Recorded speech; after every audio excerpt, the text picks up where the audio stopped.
Okay,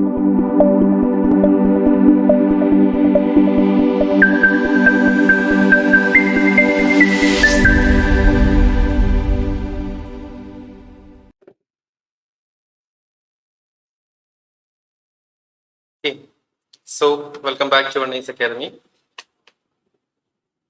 So 24 September 2024 Hindu news പേപ്പറിൽ വന്നിട്ടുള്ള articles ആണ് നമ്മൾ നോക്കാൻ പോകുന്നത്. So moving to the front പേജിൽ വരുന്ന സമയത്ത് വളരെ ഇമ്പോർട്ടന്റ് ആയിട്ടുള്ള ആർട്ടിക്കിൾ ആണ്. Watching child sex abuse materials and offence, supreme കോടതി സെയ്സ്. അപ്പം ഈ ഒരു കേസിന്റെ അകത്ത് നമുക്ക് നോക്കാനുള്ള ഒരു കാര്യം, മദ്രാസ് ഹൈക്കോർട്ടിന്റെ റീസെന്റ് ആയിട്ടുള്ള ഒരു ജഡ്ജ്മെന്റ് ഉണ്ടായിരുന്നു. ദാറ്റ് മീൻസ് സെക്ഷൽ പോണോഗ്രഫി നമുക്ക് പേഴ്സണലി കാണുന്നതിൽ അതൊരു ഒഫൻസ് ആയിട്ട് അംഗീകരിക്കേണ്ട എന്നായിരുന്നു മദ്രാസ് ഹൈക്കോർട്ടിന്റെ ഒരു ജഡ്ജ്മെന്റ് വന്നിട്ടുണ്ടായിരുന്നത്.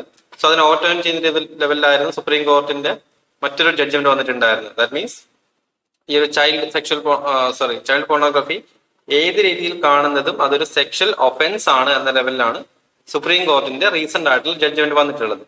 സോ അതിന് പുറമെ മറ്റൊരു കാര്യം കൂടെ നമുക്ക് നോക്കാനുള്ളത്, as per POCSO act, okay, അതായത് ചൈൽഡ് പോണോഗ്രഫി അതിന്റെ ട്രാൻസ്മിഷനും അതുപോലെ തന്നെ അതിന്റെ വാച്ചിങ്ങും ഒക്കെ എന്തിനണ്ടൽ വരും? പോക്സോ ആക്ട് അതുപോലെ തന്നെ IT ആക്ടിന്, ഇൻഫർമേഷൻ ടെക്നോളജി ആക്ടിന് അണ്ടറിൽ വരുന്ന ഒഫൻസുകളാണെന്നാണ് പറയുന്നത്. അപ്പൊ നമുക്ക് നോക്കാനുള്ളത് എന്താണ് പോക്സോ ആക്ട് എന്നുള്ള കാര്യങ്ങളും എന്താണ് ഇൻഫർമേഷൻ ടെക്നോളജി ആക്ട്, ഈ രണ്ട് ആക്ടുകളും ഒന്ന് നോക്കുക. അതുപോലെ തന്നെ ഇത്തരത്തിലുള്ള മദ്രാസ് ഹൈക്കോടതിന്റെ ജഡ്ജ്മെന്റിനെ വീണ്ടും ഓവർടേൺ ചെയ്യാനുള്ള സുപ്രീം കോടതിന്റെ പവേഴ്സ് എന്താണെന്നുള്ള കാര്യങ്ങളും ജസ്റ്റ് ഒന്ന് നോക്കാൻ ശ്രമിക്കാം. അതുപോലെ തന്നെ സുപ്രീം കോർട്ട് പാർലമെന്റിനോട് പറഞ്ഞൊരു കാര്യം, അതായത് പോക്സോ ആക്ടിന്റെ അകത്ത് ഒരു അമെന്റ്മെന്റ് നിങ്ങൾ നടത്തണം. അപ്പൊ എന്താണ് അമെന്റ്മെന്റ് പറഞ്ഞിട്ടുണ്ടായിരുന്നത്? That means the term child pornography എന്ന് പറഞ്ഞിരിക്കുന്ന ഒരു ടേം മാറ്റിയിട്ട് child sexual exploitative and abuse material or CSEAM എന്ന് പറഞ്ഞ ലെവലിലേക്ക് ഈ ഒരു ടേം മാറ്റണം എന്നും പറഞ്ഞിട്ടുണ്ടായിരുന്നു. ഓക്കെ, സോ ഇതാണ് നമുക്ക് ഇതിനകത്ത് ഇമ്പോർട്ടന്റ് ആയി നോക്കാനുള്ളത്. അതുപോലെ തന്നെ സുപ്രീം കോടതി ഹൈലൈറ്റ് ചെയ്തിരിക്കുന്ന മറ്റു രണ്ട് കാര്യമാണ് section 15 of POCSO act, section 15 of the POCSO act and section 67B of the information technology act. അപ്പൊ നമുക്ക് സെക്ഷൻസ് ഒന്നും ഇമ്പോർട്ടന്റ് അല്ല, എന്നാലും ഈ രണ്ട് സെക്ഷൻസ് പ്രകാരം ചൈൽഡ് പോണോഗ്രഫിയുടെ ട്രാൻസ്മിഷൻ, ഇതുവരെ നമുക്ക് ഉണ്ടായിരുന്ന ചൈൽഡ് പോണോഗ്രഫിയുടെ ട്രാൻസ്മിഷൻ ആയിരുന്നു നമുക്ക് ഒഫൻസ് എന്ന് പറഞ്ഞിട്ടുണ്ടായിരുന്നു. ബട്ട് അത് മാത്രമല്ല, അതിന്റെ പൊസഷൻ അതുപോലെ തന്നെ വ്യൂയിങ് എല്ലാം, ദാറ്റ് മീൻസ് എക്സ്പ്ലിസിറ്റ്ലി ഈ ചൈൽഡ് സെക്ഷൽ അബ്യൂസ് മെറ്റീരിയൽസിന്റെ വാച്ചിങ്ങും അതുപോലെ തന്നെ ട്രാൻസ്മിഷൻസും അതിന്റെ പൊസിഷൻസും ഒക്കെ ഈ ഒരു ആക്ടിന്റെ അണ്ടറിൽ, ഈ ഒരു സെക്ഷന്റെ അണ്ടറിൽ ഒഫൻസ് ആണ് എന്നാണ് സുപ്രീം കോടതി റീഅട്രേറ്റ് ചെയ്തിട്ടുള്ളത്. ഓക്കെ, അപ്പൊ ഇതിൽ പറഞ്ഞ കാര്യം മറ്റൊരു ട്രോമാറ്റിക് സിറ്റുവേഷൻ വന്നിട്ടുള്ളത്, ഇവനത്തെ ഒരു പോണോഗ്രാഫിക് കണ്ടന്റ്, ദാറ്റ് മീൻസ് ഒരു ചൈൽഡ് പോണോഗ്രാഫിക് കണ്ടന്റ് നമ്മുടെ സൊസൈറ്റിയിൽ വന്നാൽ പോലും അത് വീണ്ടും വാച്ച് ചെയ്യുന്നത് ആ ഒരു വിക്ടിമിന് വീണ്ടും ഒരു ട്രോമാറ്റിക് സിറ്റുവേഷൻസ് ഉണ്ടാകുന്നതിന് കാരണമാവുന്നു. സുപ്രീം കോർട്ട് ഒബ്സർവ് ചെയ്തിരിക്കുന്ന പോയിന്റ് ആണ്. ഓക്കെ, സോ ഈ ഒരു കാര്യമാണ് നമുക്ക് നോക്കാനുള്ളത്. അതുപോലെ തന്നെ ചൈൽഡ് പോണോഗ്രാഫി എന്ന് പറഞ്ഞൊരു മിസ്ലീഡിംഗ് ടേം ആണ്. അതുകൊണ്ടാണ് സുപ്രീം കോർട്ട് ആരോട് പറഞ്ഞത്? പാർലമെന്റിനോട് പറഞ്ഞു, നിങ്ങൾ പോക്സോ ആക്ടിന്റെ അകത്ത് ഈ ചൈൽഡ് പോണോഗ്രാഫി എന്ന് പറഞ്ഞ പേര് ഒന്ന് മാറ്റി നമുക്ക് പുതിയൊരു പേര് നൽകാമെന്ന് പറഞ്ഞിട്ടുണ്ടായിരുന്നത്. ഓക്കെ, സോ ഇത് മാത്രമാണ് നമുക്ക് ഒരു ആർട്ടിക്കിൾ നോക്കാനുള്ളത്. Moving on to next article from the news page.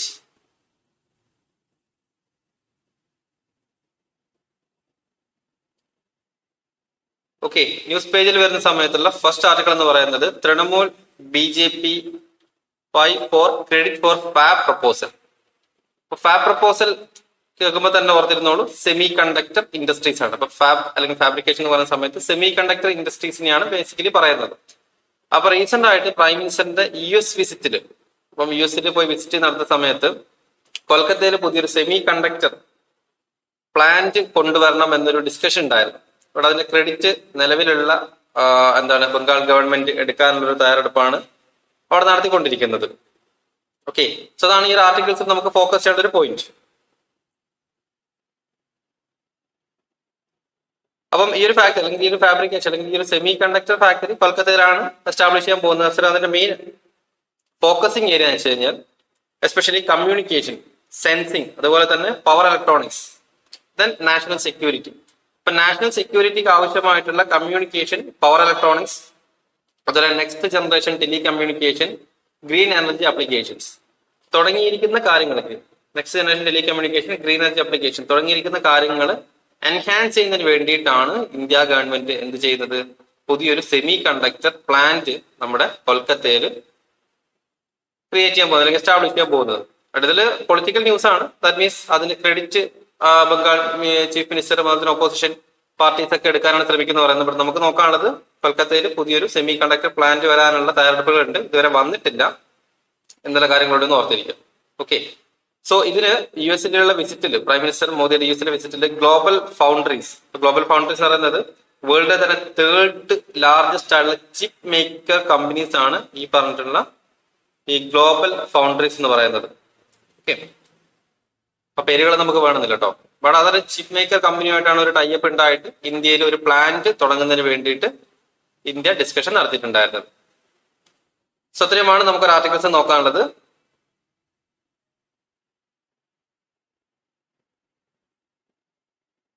Okay, next article നോക്കുകയാണെന്നുണ്ടെങ്കിൽ reform of global institutions must for development Modi.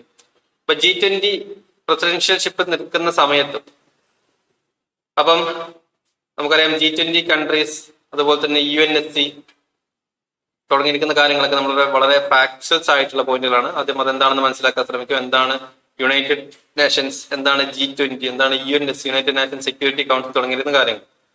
അപ്പൊ ഇതില് പ്രൈം മിനിസ്റ്റർ നരേന്ദ്രമോദി എംഫസൈസ് ചെയ്തിരിക്കുന്ന ഒരു കാര്യം എന്ന് വെച്ച് കഴിഞ്ഞാൽ നമ്മുടെ ഗ്ലോബൽ ഇൻസ്റ്റിറ്റ്യൂഷൻസ് റീഫോം ചെയ്യണം. അപ്പൊ എന്തൊക്കെയാണ് ഗ്ലോബൽ ഇൻസ്റ്റിറ്റ്യൂഷൻസ്? ഇപ്പോഴത്തെ വേൾഡ് ബാങ്ക് ആയിക്കോട്ടെ, IMF ആയിക്കോട്ടെ, അത് വേൾഡ് ഫിനാൻഷ്യൽ ഇൻസ്റ്റിറ്റ്യൂഷൻസ് ആണെന്ന് വേണമെങ്കിൽ പറയാം. അപ്പൊ ഇത്തരത്തിലുള്ള ഗ്ലോബൽ ഇൻസ്റ്റിറ്റ്യൂഷൻസ്, ഇപ്പം യുണൈറ്റഡ് നേഷൻസ് അതൊരു ഗ്ലോബൽ ഇൻസ്റ്റിറ്റ്യൂഷൻ ആണ്. സോ അതിൻ്റെ അകത്ത് ആക്ച്വൽ ഒരു റീഫോർമേഷൻ ആവശ്യമായിട്ടുണ്ട്. സോ എന്തുകൊണ്ടാണ് റീഫോർമേഷൻ ആവശ്യമായിട്ടുണ്ടെന്ന് പറയുന്നത്? ഗ്ലോബൽ പീസ് ആൻഡ് ഡെവലപ്മെന്റിന് വേണ്ടിയിട്ട്. കാരണം സെക്കൻഡ് വേൾഡ് വാറിന് ശേഷം ഉണ്ടായിരിക്കുന്ന കുറച്ച് ഇൻസ്റ്റിറ്റ്യൂഷൻസ് ആണ് ഇപ്പൊ നിലവിൽ വെസ്റ്റേൺ കൺട്രീസ് കൂടുതൽ പവേഴ്സ് എക്സേർട്ട് ചെയ്യുന്നതാണ് നമ്മളെ നിലവിലുള്ള ഗ്ലോബൽ ഇൻസ്റ്റിറ്റ്യൂഷൻസ്. സോ അന്ന് നമ്മളെ ഈസ്റ്റേൺ വേൾഡ്, എസ്പെഷ്യലി പറയുകയാണെങ്കിൽ ഇന്ത്യ ആയിക്കോട്ടെ, മറ്റ് സൗത്ത് ഈസ്റ്റ് ഏഷ്യൻ കൺട്രീസ് ആയിക്കോട്ടെ, അല്ലെങ്കിൽ ആഫ്രിക്ക ആയിക്കോട്ടെ, ഒരു അണ്ടർ ഡെവലപ്ഡ് സ്റ്റേജിലായിരുന്നു സെക്കൻഡ് വേൾഡ് വാറിന് ശേഷം. ബട്ട് ഇപ്പം ഈ കൺട്രീസ് ഒക്കെ ഒരു ഡെവലപ്പിംഗ് അല്ലെങ്കിൽ ഡെവലപ്ഡ് കണ്ടീഷൻസിലേക്ക് എത്തിയിരിക്കുകയാണ്. സോ അതുകൊണ്ട് തന്നെ ഗ്ലോബൽ ഇൻസ്റ്റിറ്റ്യൂഷൻസിൽ പണ്ട് വെസ്റ്റേൺ കൺട്രീസ് കൈയാളിയിരുന്ന ആ ലെവലിൽ നിന്ന് മാറിയിട്ട് നമുക്ക് എന്ത് ചെയ്യണം? റീഫോർമേഷൻ ആവശ്യമായിട്ടുണ്ടെന്നാണ് പ്രൈം മിനിസ്റ്റർ നരേന്ദ്രമോദി ഈ ഒരു ഡിസ്കഷനകത്ത് പറഞ്ഞിട്ടുണ്ടായിരുന്നത്. ഓക്കെ, സോ അദ്ദേഹം പറഞ്ഞ summit for the future, summit of the future, United nation summit of the ഫ്യൂച്ചറിലായിരുന്നു ഈ ഒരു റിമാർക്കബിൾ ആയിട്ടുള്ള സ്റ്റേറ്റ്മെന്റ് പ്രൈം മിനിസ്റ്റർ നരേന്ദ്രമോദി മുന്നോട്ട് വെച്ചിട്ടുണ്ടായിരുന്നത്. ഇപ്പൊ മോദി ഹൈലൈറ്റ് ചെയ്തിരിക്കുന്ന ഒരു കാര്യം എന്ന് വെച്ച് കഴിഞ്ഞാൽ കളക്റ്റീവ് ആയിട്ടുള്ള സ്ട്രെങ്ത് ആണ്. That means apart from the war or other genocide activities, അപ്പൊ അതിൽ നിന്ന് പകരമായിട്ട് കളക്റ്റീവ് ആയിട്ടുള്ള ഒരു സ്ട്രെങ്ത് നമുക്ക് വേണം. അതിന് എല്ലാ പാർട്ടീസും, ഗ്ലോബലി ഉള്ള എല്ലാ കൺട്രീസും അല്ലെങ്കിൽ എല്ലാ റീജിയൻ വൈസ് കൺട്രീസും നമുക്ക് ഈ ഗ്ലോബൽ ഇൻസ്റ്റിറ്റ്യൂഷൻ്റെ അകത്ത് നല്ലൊരു പാർട്ടായിരിക്കണം എന്നാണ് പറയുന്നത്. ഇപ്പൊ നമുക്ക് G20 ആയിക്കോട്ടെ, UNSC ആയിക്കോട്ടെ, ഈസ്റ്റേൺ കൺട്രീസിനൊക്കെ താഴ്ന്നൊരവസ്ഥയിലാണ് നിൽക്കുന്നത്. അതുപോലെ തന്നെ അദ്ദേഹം പറഞ്ഞിരിക്കുന്ന മറ്റൊരു കാര്യമാണ് G20 ആഫ്രിക്കയുടെ പെർമനന്റ് മെമ്പർഷിപ്പ്. ഇപ്പൊ നിലവിൽ ആഫ്രിക്കൻ യൂണിയൻ G20 അകത്ത് ഒബ്സർവർ സ്റ്റാറ്റസ് ആയിട്ടാണുള്ളത്. അപ്പം G20 കൺട്രീസിന്റെ പെർമനന്റ് സ്റ്റാറ്റസിൽ ഏതൊക്കെ കൺട്രീസ് ഉണ്ട്, ഏതൊക്കെയാണ് ഒബ്സർവർ സ്റ്റാറ്റസ് എന്നുള്ള കാര്യങ്ങളൊക്കെ ഒന്ന് നോട്ട് ചെയ്യുന്നത് വളരെ നല്ലതായിരിക്കും. അപ്പം പ്രൈം മിനിസ്റ്റർ മോദി പറഞ്ഞ കാര്യം എന്ന് വെച്ചാൽ G20 അകത്ത് നമുക്ക് ആരെ കൊണ്ടുവരണം? നമുക്ക് ആഫ്രിക്കേനെ ഒരു പെർമനന്റ് മെന്റർഷിപ്പ് ആഫ്രിക്കക്ക് നൽകണം. ഓക്കെ, സോ എന്നാൽ മാത്രമാണ് ഒരു സിഗ്നിഫിക്കന്റ് ആയിട്ടുള്ള ഗ്രോത്ത് നമുക്ക് ഇവൻതോ ആഫ്രിക്കൻ റീജിയനിൽ കൊണ്ടുവരാൻ സാധിക്കും എന്നാണ് പറഞ്ഞിട്ടുള്ളത്. അതുപോലെ തന്നെ അദ്ദേഹം പറഞ്ഞ മറ്റൊരു കാര്യമാണ് യുണൈറ്റഡ് നേഷൻസ് സെക്യൂരിറ്റി കൗൺസിൽ, അതായത് വളരെ ഇമ്പോർട്ടന്റ് ആയിട്ടുള്ള UNSC, യുണൈറ്റഡ് നേഷൻസ് സെക്യൂരിറ്റി കൗൺസിൽസിന്റെ എക്സ്പാൻഷൻ, പുതിയ മെമ്പേഴ്സിനെ ആഡ് ചെയ്യാം. ഓക്കെ, പുതിയ മെമ്പേഴ്സിനെ ആഡ് ചെയ്യാൻ എസ്പെഷ്യലി പറയുകയാണെന്നുണ്ടെങ്കിൽ അവർ ആഫ്രിക്കയിലും അതുപോലെ തന്നെ ഇന്ത്യനെയും ഇതിനെ UNSCയിൽ ആഡ് ചെയ്യണമെന്നാണ്. പലപ്പോഴും ഇന്ത്യ ഒരുപാട് കാലം വരെ UNSCയിൽ ഒരു പെർമനന്റ് മെമ്പർഷിപ്പ് എടുക്കാൻ വേണ്ടി ശ്രമിക്കുന്നുണ്ട്. പലപ്പോഴും ചൈന, പാകിസ്ഥാൻ ഈ ഒരു ഏരിയയിൽ നിന്നാണ് ഒരു ഇന്ത്യൻ സമ്മതിക്കാതിരിക്കുന്നത്. ബട്ട് വെസ്റ്റേൺ കൺട്രീസ് പലപ്പോഴും ഇന്ത്യൻ അഡ്വക്കേറ്റ് ചെയ്യാറ്. അപ്പൊ UNSCയും ഇന്ത്യയും തമ്മിലുള്ള കാര്യങ്ങളും അത് സെപ്പറേറ്റ് ആയിട്ടുള്ള ഇന്റർനാഷണൽ റിലേഷൻസിൽ വരുന്ന വളരെ ഇമ്പോർട്ടന്റ് ആയിട്ടുള്ള ആർട്ടിക്കിൾ ആണ്. ഓക്കെ, സോ അതുപോലെ തന്നെ ഈ ഒരു ഡിസ്കഷന്റെ അകത്ത് അദ്ദേഹം പറഞ്ഞിരിക്കുന്ന മറ്റു കുറച്ച് കാര്യങ്ങൾ ഗ്ലോബലി നടക്കുന്ന ചില ത്രെറ്റുകളാണ്, എസ്പെഷ്യലി ഇൻ സൈബർ വേൾഡ്, അതുപോലെ തന്നെ മാരിടൈം, സ്പേസ് ഡൊമൈൻസ്. അപ്പൊ ഈ ഒരു ഏരിയസിനകത്തേക്ക് പുതിയ ത്രെറ്റുകളും കോൺഫ്ലിക്ട്സുകളും വേൾഡ് നേരിട്ടുകൊണ്ടിരിക്കുകയാണെന്നും അദ്ദേഹം ജസ്റ്റ് ഒന്ന് സൂചിപ്പിച്ചിട്ടുണ്ടായിരുന്നു. ഓക്കെ, സോ അതുകൊണ്ട് തന്നെ വ്യക്തമായിട്ടുള്ള ഒരു നാഷണൽ സെക്യൂരിറ്റി ആൻഡ് ഇന്റഗ്രിറ്റി അല്ലെങ്കിൽ ഡിജിറ്റൽ ഗവേണൻസ് നമുക്ക് ആവശ്യമായിട്ടുണ്ട് എന്നാണ് അദ്ദേഹം എസ്പെഷ്യലി പറഞ്ഞിട്ടുള്ളത്. പിന്നീട് last and final digital public ഇൻഫ്രാസ്ട്രക്ചേഴ്സിന്റെ ഷെയർ. അതായത് ഗ്ലോബലി പല കൺട്രീസും ഈ ഡിജിറ്റൽ, എന്താണ് ഈ ഡിജിറ്റൽ പബ്ലിക് ഇൻഫ്രാസ്ട്രക്ചർ എന്ന് പറയുന്നത്? Digital infrastructures. ഓക്കെ, ഇപ്പൊ നമ്മുടെ നാട്ടിൽ ഒരു 5G ഉണ്ടെങ്കിൽ അത് മറ്റ് രാജ്യത്തുള്ള ആളുകൾക്കും അത് ഉപയോഗിക്കാൻ പറ്റുക, അല്ലെങ്കിൽ നമ്മുടെ രാജ്യത്തിൽ ഏതെങ്കിലും ടെക്നോളജി മറ്റു രാജ്യക്കാർക്ക് ഉപയോഗിക്കാൻ പറ്റുന്ന ലെവലിൽ നമ്മൾ അത് ഷെയർ ചെയ്ത് കൊടുക്കും.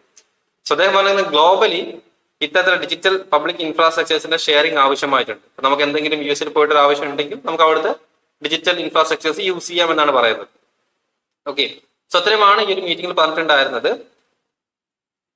IR ഇമ്പോർട്ടന്റ് ആയിട്ട് വരുന്ന ഒരു ആർട്ടിക്കിൾ ആണെന്ന് വേണമെങ്കിൽ പറയാം. Next article, centre state set review scope of AFSPA in Manipur. എന്താണ് അഫ്സ്പ എന്ന് പറയുന്നത്? Armed forces special powers act. Armed forces special powers act ആണ് അഫ്സ്പ എന്ന് പറയുന്നത്. ഓക്കെ, അതായത് ഏതെങ്കിലും ഒരു ഏരിയാസിനകത്ത്, ഇപ്പം ഇന്ത്യയിൽ ഏതെങ്കിലും ഏരിയാസിൽ ഒരു എക്സ്ട്രീമിസ്റ്റ് ആക്ടിവിറ്റീസോ അല്ലെങ്കിൽ മറ്റെന്തെങ്കിലും ആക്ടിവിറ്റീസ് നടക്കുന്ന സമയത്ത് സെൻട്രൽ ഗവൺമെന്റ് എൻഫോഴ്സ് ചെയ്യുന്ന ഒരു എക്സ്ട്രാ പവറാണ് അഫ്സ എന്ന് പറയുന്നത്. ഓക്കെ, അപ്പം ആർമി പേഴ്സണൽസിന് ഒരു സ്പെഷ്യൽ പവേഴ്സ് നൽകും. അപ്പൊ നമുക്ക് ഏതെങ്കിലും തരത്തിലുള്ള വയലൻസുകളൊക്കെ നടക്കുന്ന സമയത്ത് ഈ ഒരു ആക്ട് ആർമി പേഴ്സണൽസിന് കൊടുക്കും. അപ്പൊ ആ സമയത്ത് ആർമി പേഴ്സൺസാണ് കംപ്ലീറ്റ് കൺട്രോൾ, ആ ഒരു ഏരിയസിന്റെ കംപ്ലീറ്റ് കൺട്രോള് ആർമിയുടെ അണ്ടറിലായിരിക്കും. അപ്പൊ നമുക്ക് മണിപ്പൂരിൽ നടക്കുന്ന ഒരു ഇഷ്യൂ ഇന്നലെ നമ്മൾ സംസാരിച്ച കാര്യമായിരുന്നു. കുക്കീസോ ആൻഡ് മെയ്തി എത്നിക് വയലൻസ് ഉണ്ടായിരുന്നു. കുക്കി എന്ന് പറഞ്ഞിരിക്കുന്ന ഒരു കമ്മ്യൂണിറ്റിയാണ്, അതുപോലെ തന്നെ മെയ്തി എന്ന് പറഞ്ഞിരിക്കുന്ന ഒരു കമ്മ്യൂണിറ്റിയാണ്. ഈ കമ്മ്യൂണിറ്റിയുടെ ലോങ് സ്റ്റാൻഡിങ് ആയിട്ടുള്ള ഒരു എത്നിക് വയലൻസ്, എസ്പെഷ്യലി എത്നിക് വാർ എന്ന് പറയാൻ പറ്റില്ല, നമുക്ക് എത്നിക് വയലൻസ് എന്ന് വേണമെങ്കിൽ പറയാം. സോ അവിടെ നടന്നിട്ടുണ്ടായിരുന്നു. ഏകദേശം കഴിഞ്ഞ സെപ്റ്റംബർ 2023 സ്റ്റാർട്ട് ചെയ്തിട്ടുണ്ടായിരുന്ന ഒരു വയലൻസ് ആയിരുന്നു. ഇതിനിടയിൽ തന്നെ ഈ വയലൻസ് ഇടയിൽ തന്നെ 237 പേര് മരണപ്പെടുകയും ചെയ്തിട്ടുണ്ടായിരുന്നു ഈ എത്നിക് വയലൻസിന്റെ ഇടയിൽ. നമുക്കറിയാം മണിപ്പൂർ ഇഷ്യൂ, മണിപ്പൂർ കത്തുന്നു എന്നൊക്കെ പറഞ്ഞ പല രീതിയിൽ നമ്മുടെ ന്യൂസുകളൊക്കെ കണ്ടു കാണും. ഓക്കെ, സോ നിലവിൽ മണിപ്പൂർ ഗവൺമെന്റും സെൻട്രൽ ഗവൺമെന്റും, അപ്പം ആരാണ് അഫ്സ കൊണ്ടുവരുന്നത്? സെൻട്രൽ ഗവൺമെന്റ് ആണ് ആർമി പേഴ്സണൽസിന് അല്ലെങ്കിൽ ആർമിക്ക് ഈ ഒരു സ്പെഷ്യൽ പവർ നൽകുന്നത്. ഓക്കെ, അപ്പൊ ഈ സ്പെഷ്യൽ പവർ നൽകുന്നതിലൂടെ തന്നെ സ്റ്റേറ്റ് ഗവൺമെന്റിന്റെ മെജോറിറ്റി പവേഴ്സ് നമുക്ക് അവിടെ നഷ്ടപ്പെടും. ഓക്കെ, അതുകൊണ്ട് തന്നെ ഈ ആർട്ടിക്കിൾസ് പറയുന്ന കാര്യം, മണിപ്പൂർ ചീഫ് മിനിസ്റ്റർ പറയുന്ന കാര്യം, ഇനി നമുക്ക് ഈ ഒരു അഫ്സ്പന്റെ ആവശ്യമായിട്ടില്ല, ഏകദേശം എല്ലാ വയലൻസുകളും കുറഞ്ഞിട്ടുണ്ട്. സോ അതുകൊണ്ട് ആർമി പേഴ്സണൽസ്, എസ്പെഷ്യലി ഈ ഒരു മിലിറ്ററി പേഴ്സണൽസ് ഇവിടെ നിന്ന് പോകണമെന്നാണ് പറയുന്നത്. അപ്പം നമ്മുടെ ഈ ഒരു ഇഷ്യൂ നടക്കുന്ന സമയത്ത് സെപ്റ്റംബർ 2023 സ്റ്റാർട്ട് ചെയ്തിരിക്കുന്ന ഇഷ്യൂസിൽ നിന്ന് ആ സമയത്ത് അഫ്സ്പ കൊടുത്തിരിക്കുന്ന ഏരിയാസ് എന്ന് വെച്ച് കഴിഞ്ഞാൽ ഹിൽ ഏരിയാസ്, അതുപോലെ തന്നെ വാലി ഏരിയാസും ഹിൽ ഏരിയാസിലും, രണ്ട് ഏരിയാസിലും ഒരേപോലെ ഈ ഒരു ആക്ട് നമ്മൾ എൻഫോഴ്സ് ചെയ്തിട്ടുണ്ടായിരുന്നു. ബട്ട് നിലവിൽ ആ ഒരു വയലൻസ് ഒക്കെ വളരെ കുറഞ്ഞുകൊണ്ടിരിക്കുകയാണ്. സോ അതുകൊണ്ട് ഈ ഒരു വാലി ഏരിയയിൽ നിന്നുള്ള അഫ്സ്പയുടെ അല്ലെങ്കിൽ ഈ ഒരു ആക്ട് നമ്മൾ റിപ്പീൽ ചെയ്തിട്ടുണ്ട്. സെൻട്രൽ ഗവൺമെന്റ് ഈ ഒരു ആക്ട് ഇവിടെ നിർത്തി മാറ്റി എന്റെ ഒരു ആർമിയോട് പറഞ്ഞു, നിങ്ങൾ ഇനി എവിടെ നിന്നാൽ മതി? ഹിൽ ഏരിയയിൽ മാത്രം നിന്നാലും മതി, അവിടെയാണ് നമുക്ക് കുറച്ചുകൂടി ഇഷ്യൂസുകൾ വരുന്നത്. അപ്പൊ ഇവിടെ ഇപ്പം നിലവിൽ പറഞ്ഞിട്ടുള്ളത് ഏകദേശം എല്ലാ കാര്യങ്ങളും നോക്കുന്നതിന് വേണ്ടിയിട്ട്, മണിപ്പൂർ ചീഫ് മിനിസ്റ്റർ പറഞ്ഞത് ഏകദേശം എല്ലാ കാര്യങ്ങളും നോക്കുന്നതിന് വേണ്ടിയിട്ട് ഞങ്ങൾ കാപ്പബിൾ ആണ്. സോ എന്ത് ചെയ്യണം? നമുക്കിത് മൊത്തത്തിൽ ഹിൽ ഏരിയയിൽ നിന്നും എടുത്തു മാറ്റുന്നത് വളരെ നല്ലതായിരിക്കും എന്നാണ് അദ്ദേഹം പറയുന്നത്. ഓക്കെ, സോ അതുപോലെ തന്നെ നോക്കേണ്ട മറ്റൊരു ഇമ്പോർട്ടന്റ് കാര്യമാണ് ഈ ഹോം മിനിസ്റ്ററുമായിട്ടുള്ള ഒരു എൻഗേജ്മെന്റ്. ഇപ്പം ഈ കുക്കീസോ മിലിറ്റന്റ് ഗ്രൂപ്പ്സ്, കുക്കിയിലാണെങ്കിലും മെയ്ത്തിയിലാണെങ്കിലും മിലിറ്റന്റ് ഗ്രൂപ്പ്സുകളാണ് ആക്ച്വലി ഒരു വയലൻസ് ഉണ്ടാക്കുന്നത്. അപ്പൊ ഈ കുക്കീസോ മിലിറ്റന്റ് ഗ്രൂപ്പ്സ് അവരുടെ ഓപ്പറേഷൻസ് സസ്പെൻഷൻ ചെയ്യാം, അല്ലെങ്കിൽ അവരുടെ ഓപ്പറേഷൻസ് കംപ്ലീറ്റ്ലി ഒഴിവാക്കാമെന്ന് ഹോം മിനിസ്റ്ററിയുമായിട്ടൊരു പാക്റ്റിൽ ഒരു ഉടമ്പടിയിൽ വന്നിട്ടുണ്ടായിരുന്നു. അതുപോലെ തന്നെ മെയ്റ്റി കമ്മ്യൂണിറ്റിയിലാണെന്നുണ്ടെങ്കിൽ ഏകദേശം 8ഓളമുള്ള ഇൻസർജന്റ് ഗ്രൂപ്പ്സുകൾ നമ്മുടെ ഹോം മിനിസ്റ്ററി ബാൻ ചെയ്തിട്ടുണ്ടായിരുന്നു. ഇത്തരം മിലിറ്റന്റ് ഗ്രൂപ്പുകളെ കംപ്ലീറ്റ്ലി ബാൻ ചെയ്തിട്ടുണ്ടായിരുന്നു. ഓക്കെ, സോ അതും ഒരു എക്സ്ട്രാ അഡീഷണൽ പോയിന്റ് ആണ്.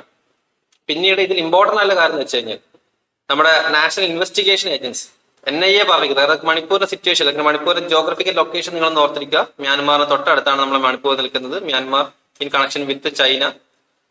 So national investigation agency suo motu ഒരു കേസ് രജിസ്റ്റർ ആണ് ചെയ്യുന്നത്.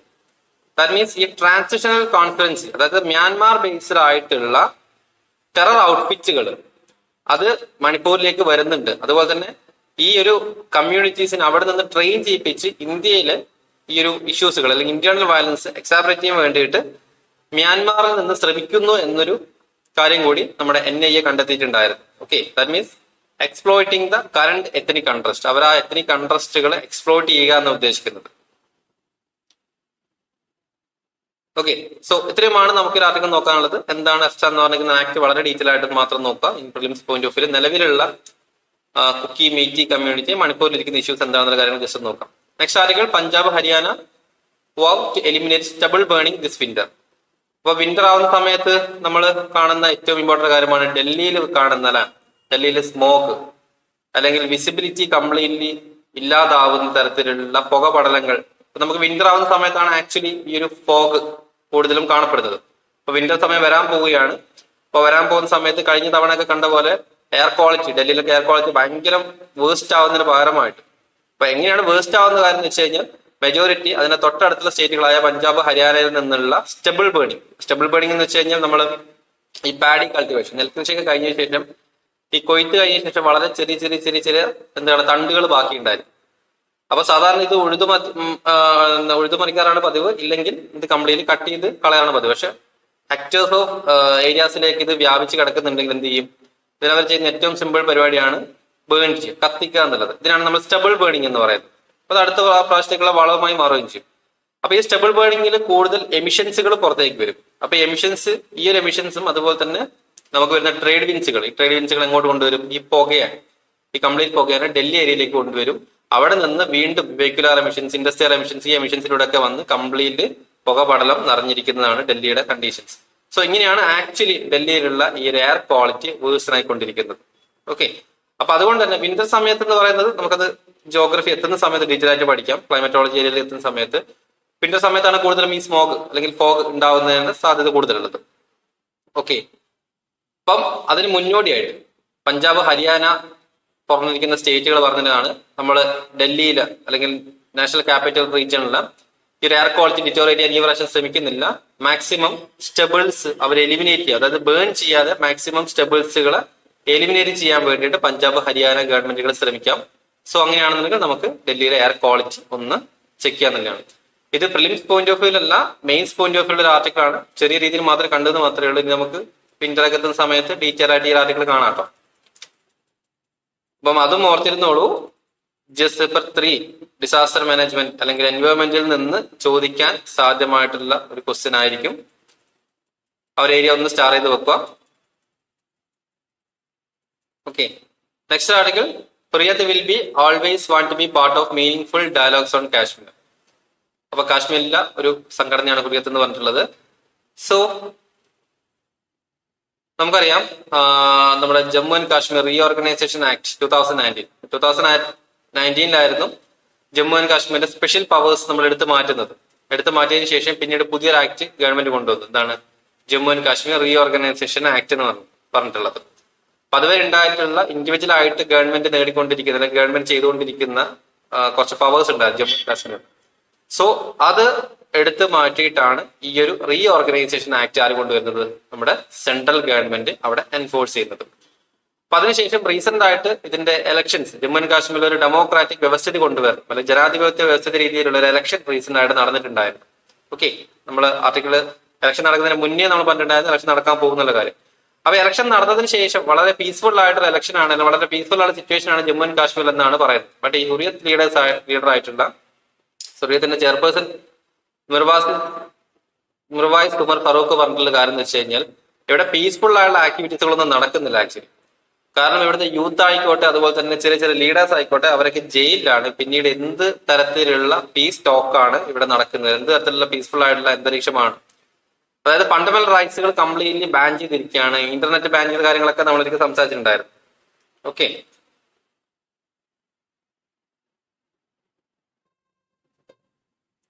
സോ ഇത്തരം കാര്യങ്ങൾ ഒക്കെ ബാൻ ചെയ്തതിനു ശേഷം, അതായത് ആളുകളെ എല്ലാവരെയും പിടിച്ചിട്ട് ജയിലിട്ടതിന് ശേഷം പിന്നീട് നിങ്ങൾ എന്ത് തരത്തിലുള്ള ഒരു പീസ് പ്രോത്സാഹനം ഇവിടെ നടത്തുന്നത്? സെൻട്രൽ ഗവൺമെന്റിനോടുള്ള ചോദ്യമായിരുന്നു. Okay, so that means humanitarian law നിങ്ങൾ നോക്കുന്നില്ല, അല്ലാതെയുള്ള പ്രോത്സാഹനങ്ങൾ കൂടുതലും ഫോക്കസ് ചെയ്യുന്ന കാരണം പറ്റുന്നത്. അപ്പം ആളുകൾ പാർട്ടിസിപ്പേറ്റ് ചെയ്യുന്നില്ല. പാർട്ടിസിപ്പേറ്റ് ചെയ്യുന്ന ആളുകളോ അതുപോലെ തന്നെ ചെറിയ ലീഡേഴ്സോ അവരെല്ലാവരെയും പിടിച്ച് ജയിലിട്ടിരിക്കുകയാണ് ചെയ്തിട്ടുള്ളത്.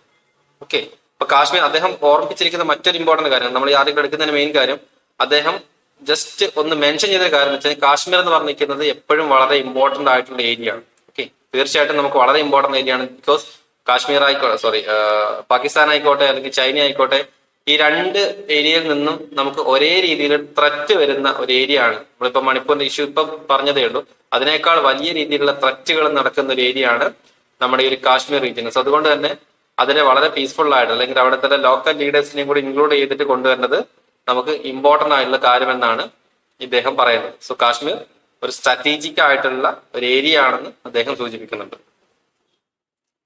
ഓക്കെ, സോ നെക്സ്റ്റ് ഇൻട്രസ്റ്റിംഗ് ആയിട്ടുള്ള മറ്റു ചെറിയൊരു ആർട്ടിക്കിൾ ആണ് two navy officers to sail across the world from October 2. Okay, so വളരെ ചെറിയൊരു ആർട്ടിക്കിൾ ആണ്, പ്രത്യേകിച്ച് ഒന്നുമില്ല, എക്സ്ട്രാ ആയിട്ടൊന്നും പറയാനില്ല. നമ്മുടെ 2 lady naval officers, lieutenant cadre Dilna, അതുപോലെ തന്നെ ലഫ്റ്റനന്റ് കേഡർ രൂപ എ, അദ്ദേഹം ഒരു 40,000 കിലോമീറ്റർ സഞ്ചരിച്ചുകൊണ്ട് വേൾഡിനെ കംപ്ലീറ്റ്ലി ഒന്ന് ചുറ്റാൻ വേണ്ടി പോവാണ്. അതായത് ഒരു നേവൽ സെയിലിംഗ് വെസലായ തരിണി അവരെ രാജ്യം മൊത്തം ഒന്ന് കറങ്ങിയെടുക്കാൻ പോവാണ് എന്നാണ്. ചെറിയ ഇൻട്രസ്റ്റിംഗ് ആയിട്ടുള്ള ഒരു ന്യൂസ് ആണ്. കാരണം നമുക്ക് വുമൺ എംപവർമെന്റ് എന്ന് പറഞ്ഞിരിക്കുന്ന ഒരു ഏരിയാസ് ഒക്കെ വരുന്ന സമയത്ത് നമുക്ക് വേണമെങ്കിൽ ജസ്റ്റ് ഇതൊന്ന് കൊടുക്കാം. കാരണം ഇവർ രണ്ടുപേരും മാത്രം പുറത്തു നിന്ന് ഒരു എക്സ്റ്റേണൽ സപ്പോർട്ട് ഇല്ലാതെ കംപ്ലീറ്റ്ലി വിൻഡ് പവർ ഉപയോഗിച്ചിട്ട് റൺ ചെയ്തുകൊണ്ടിരിക്കുന്ന ഒരു വെസൽ ഉപയോഗിച്ചിട്ട് കറങ്ങാൻ പോവാണ്. ഓക്കെ, നമ്മുടെ വാസ്കോഡ ഗാമ പണ്ട് കറങ്ങിയ പോലെ രീതിയിലുള്ള ഒരു വേൾഡിനെ ചുറ്റുന്നതാണ് അവർ ചെയ്യാൻ പോകുന്നത്. ഒക്ടോബർ 2 ആ ഒരു പ്രോഗ്രാം സ്റ്റാർട്ട് ചെയ്യും. ഓക്കെ, ഇത്തരം ആർട്ടിക്കിൾ നിങ്ങൾ എവിടെ ഫോക്കസ് ചെയ്യുന്ന വെച്ച് കഴിഞ്ഞാൽ, സോ ഇത് മറ്റൊരു ഇമ്പോർട്ടൻറ്റ് സയൻസ് ബേസ്ഡ് ആയിട്ടുള്ള important article, massive Greenland landslides and seismic waves around earth for 9 days. ജിയോമോളജിയിലൊക്കെ ഭയങ്കര ഇമ്പോർട്ടൻറ്റ് ആർട്ടിക്കിൾ ആണ്. ഈ ഒരു ആർട്ടിക്കിൾ നിങ്ങളൊന്ന് വായിച്ചു നോക്കുക, ഞാനത് ഡിസ്കസ് ചെയ്ത് പറയുന്നില്ല. വായിച്ചതിന് ശേഷം എന്തെങ്കിലും ഡൗട്ടുകളോ കാര്യങ്ങളോ ഉണ്ടെങ്കിൽ ജസ്റ്റ് പറഞ്ഞാൽ മതി.